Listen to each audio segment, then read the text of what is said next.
This lecture is meant to accompany reading 2, which is a chapter out of a book I published in 2012 titled The Illusion of Certainty, which is a very critical analysis of religion. So I'm going to start with an analogy to try to explain to you exactly what it is we're doing here. So imagine that you're the head of a team of engineers working for some car company, and you've produced the company's very first automobile. And the owner of the company says, okay guys, put this thing through its paces, right? Tear it down. I want to know everything negative that you can find out about this thing. I want you to uncover every problem, every glitch, and report honestly and frankly back to me. And then in that way, we'll have, in the end, a better product once we make all of these alterations and we address all the problems. Well, that's sort of what we're doing here. Imagine religion is the car, and we're taking it apart analytically. And we're not holding back, right? Because remember, we're anthropologists here. We're not believers of any one religion. We're people who are studying religion on a global scale, or as some might call it, homo religiosus, the propensity of humans to be religious. Okay, well, into the text. And once again, let me emphasize, it is very important that you carefully read the text. The point of these lectures is just to sort of discuss and emphasize and maybe elaborate on some of the points made in the reading. Okay, I begin by talking about the quote-unquote critical fundamentalist. So what does it mean to say a religious fundamentalist is critical? Well, they are extremely critical, but unfortunately, they're critical regarding every other religion than their own. Right? So they will apply all sorts of logical tests, maybe even empirical tests, standards of reasoning, etc., and they'll apply all of these very harshly and critically to every other religion, but not to their own. So that's how we understand why a religious fundamentalist can so readily accept the miraculous claims of their own religion, while in turn rejecting all the miraculous claims of all the other world's religions. It's noted that religious claims are privileged, quote unquote. Privileged meaning that as compared to other claims about our world, let's say scientific claims, they get a pass. Right? They're not put through the ringer in regard to reason, objectivity, empiricism, experimentation, hypothesis testing, and so forth. They get a pass on all these things. And that's because, as I've mentioned a number of times, these claims are not falsifiable to begin with. So there is no data to be brought to bear. So in that way, religious claims are privileged, especially when compared to other real-world claims that people are making. We come across another law of religion. You note that I've generated quite a few of these. And of course, in this context, it's always quote-unquote law, because I guess it's not strictly scientific. But a quote-unquote law of religion, and that's, it reads something like this: the beliefs, claims, and dogmas of the world's religions cannot be empirically substantiated. And I think it's pretty evident from the statement itself what that means. Empirical substantiation would be, for example, any sort of hard data you might have. You've dated something, you have some observational data that you've recorded. Uh, you've tested some hypotheses. So none of that is available in regard to religion. So none of these claims, beliefs, and dogmas can be empirically substantiated. And that's all that means. And that, of course, ties into the notion that these claims and beliefs and dogmas are non-falsifiable. I talk a bit about objectivity because you may be thinking, well, okay, we can see the problems with subjectivity, but actually, and you might think, well, then, okay, objectivity is the way to go. Well, there are actually pros and cons here. Of course, when we're thinking about the world we live in, we must proceed objectively, right? In other words, we're making claims that are testable and they're publicly verifiable.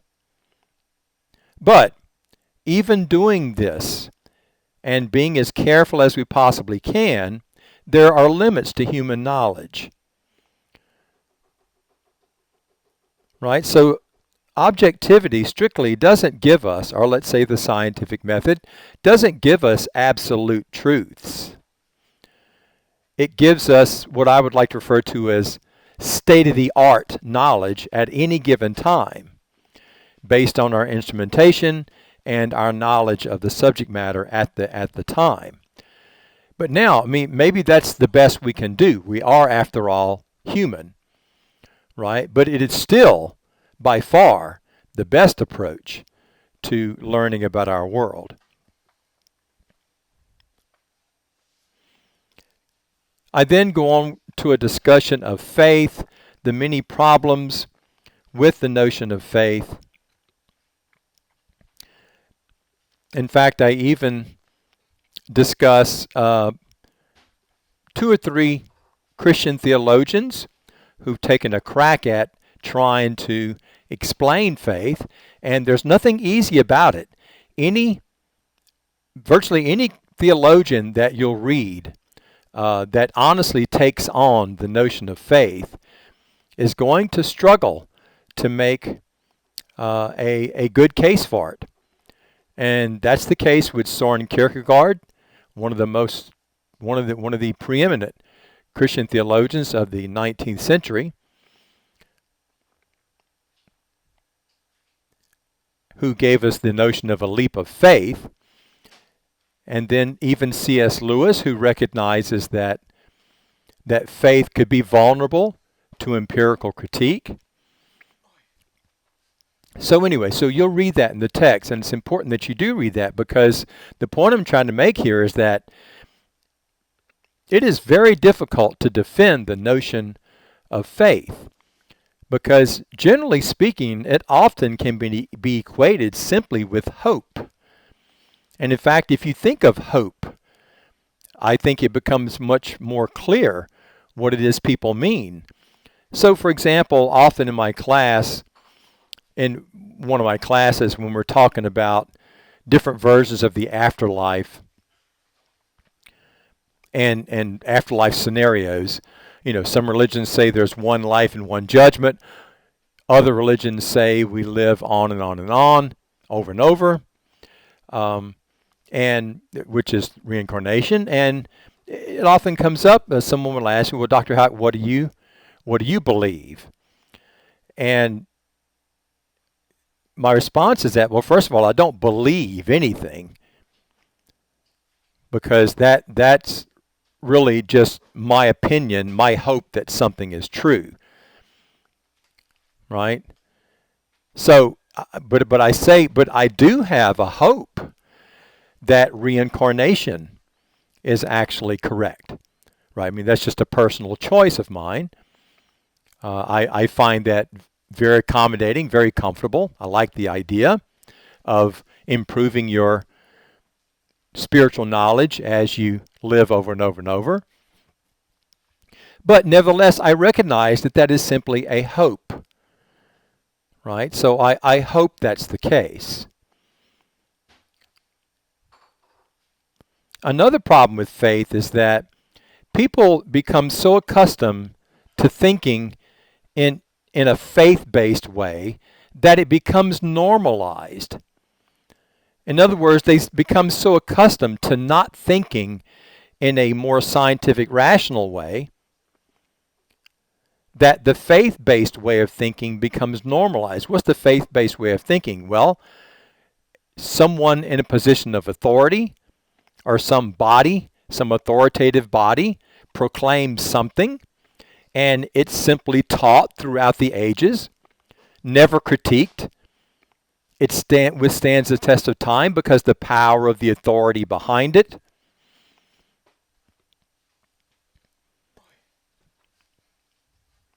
So a big problem, as I said, is that this faith-based mentality becomes normalized. People begin to think of the world in these faith-based kinds of ways, and they lose all desire to rationally and objectively and empirically critique what it is they think about the world.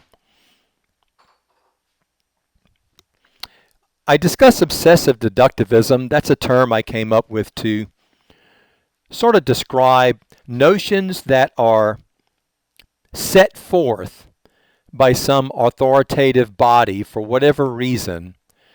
Often they're enshrined in scriptures or mythology, and of course you get the inertia of time behind them, and they're passed down over and over and over through the ages, and they're simply always accepted, always taught, and never critiqued and never tested. So young earth creationism is an excellent example of what I mean by obsessive deductivism. Now, the obsessive part means that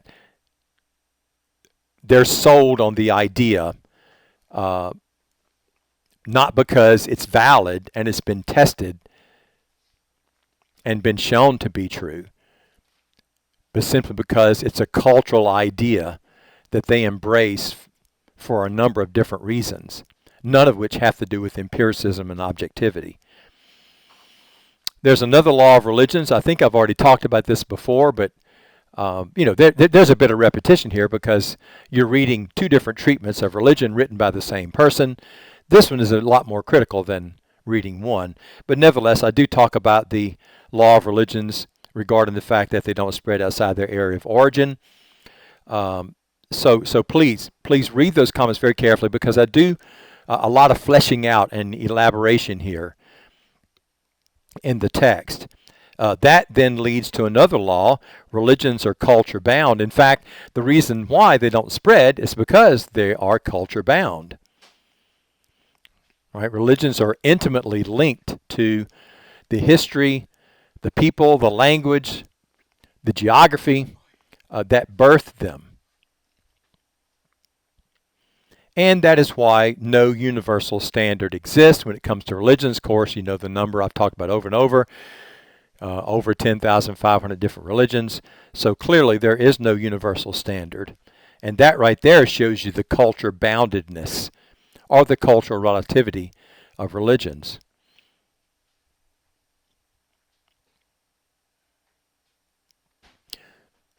I also mentioned the fact that religions, another thing that ties religions to certain places is that their ideologies are highly culturized.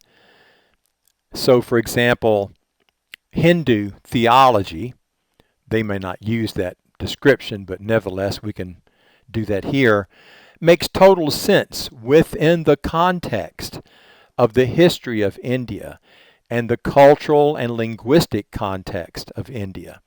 It makes no sense if you take it out of that context. So these ideologies are what we call highly culturized. I then go into a discussion of Karl Marx and his interesting notion that it is humans who make gods in their own image. And anthropologically, there's a lot of truth to that. Well, I mean, first of all, we've got 10,500 different versions, right? And so why do they differ? Well, they all differ because they're cultural. What does that mean? Well, they were invented, so to speak, created, developed by the people in that culture. So there's actually a lot of truth in what he is saying there.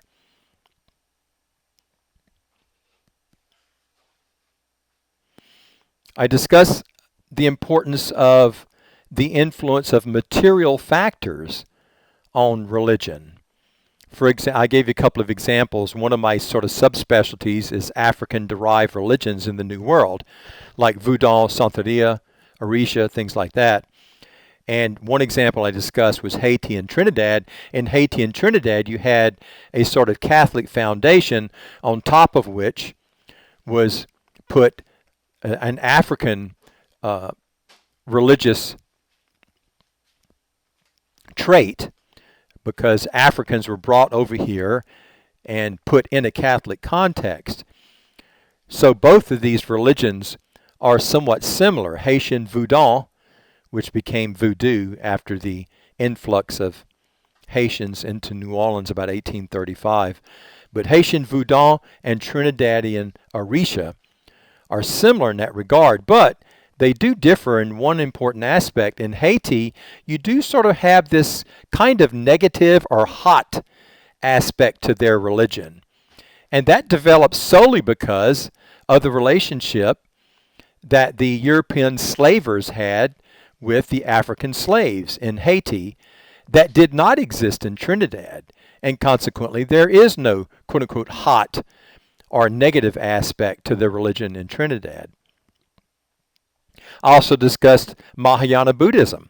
Remember, Buddhism starts out as pretty much Theravada Buddhism, a non-theistic form of Buddhism, but as it spread northward into China, the Koreas, Japan, etc., it developed a highly theistic sort of form. In fact, a new sect developed, Mahayana Buddhism, which appeared to be more accommodating to people who were used to religion being a matter of worshiping a god or gods.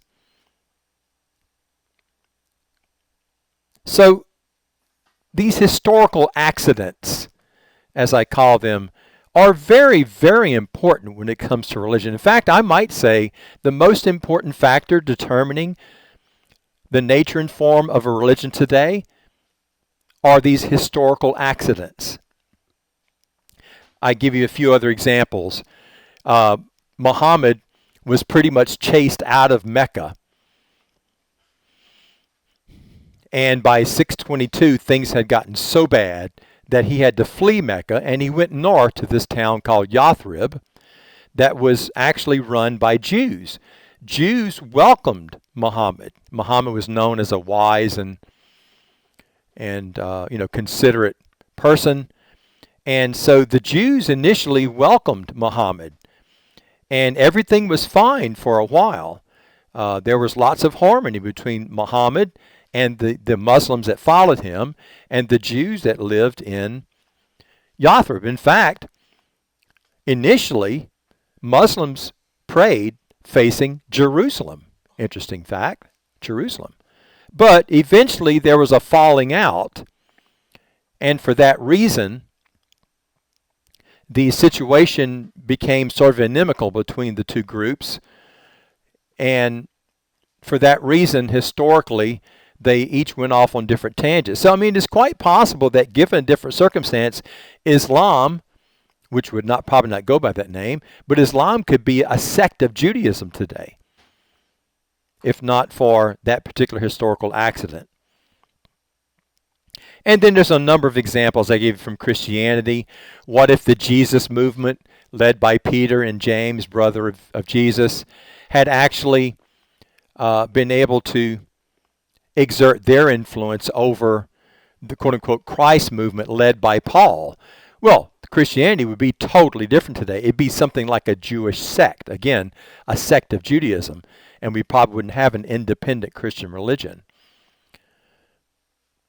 So anyway, so I give you lots of examples of historical accidents in the text, and please make sure you read through those. But here's what's disturbing about religious fundamentalism, though. Think about this. The many different forms that any one religion today can have. Just pick the religion, and you can go back and look at probably 100 different historical accidents that have occurred to give it its present form. But the problem with fundamentalism is that regardless of the nature and form of the religion as it exists today, they would claim absolutism for any of them. Right? No matter what form, nature and form a religion would have today, the fundamentalists of that religion would claim absolutism for that form. So that is one of the huge logical problems for fundamentalism. It's like they are totally oblivious of the history of their religions. In this vein, I do mention the ancient prankster. Imagine someone in a position of authority that had like a lot of power actually concocted the idea that human beings came about as a result of a race of extraterrestrial beings. And this person, the input of extraterrestrial beings. And so this person had imagined that they had the power and authority to establish that as the preeminent mythology.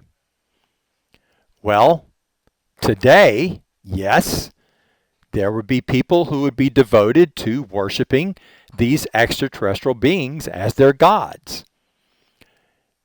I mean, everything we know historically about religions tells us that is true. Because remember, once again, these claims they're making can't be tested and can't be critiqued.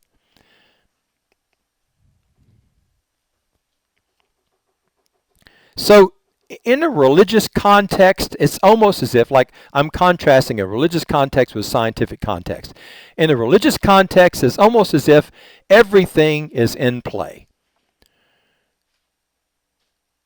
Right? No idea is thrown out simply because it seems to defy reason, logic, or common sense. None. And of course, in the text, I quote lots of different beliefs of the world's religions. Well, I mean, just for example, take virgin birth. The virgin birth, by the way, is present in many, many, many religions. The Christianity example is only one of the more recent ones historically. So many religions claim virgin births. And the people of those religions don't really think anything about it. Even though today we know that notion is just simply nonsensical. Right? Given everything we know about genetics and biology. So that's what I mean by the fact that any idea seems to be, can potentially be in play in regard to religion. And then finally, I sort of briefly address, well, why then religion? I mean, I've pointed out all these issues.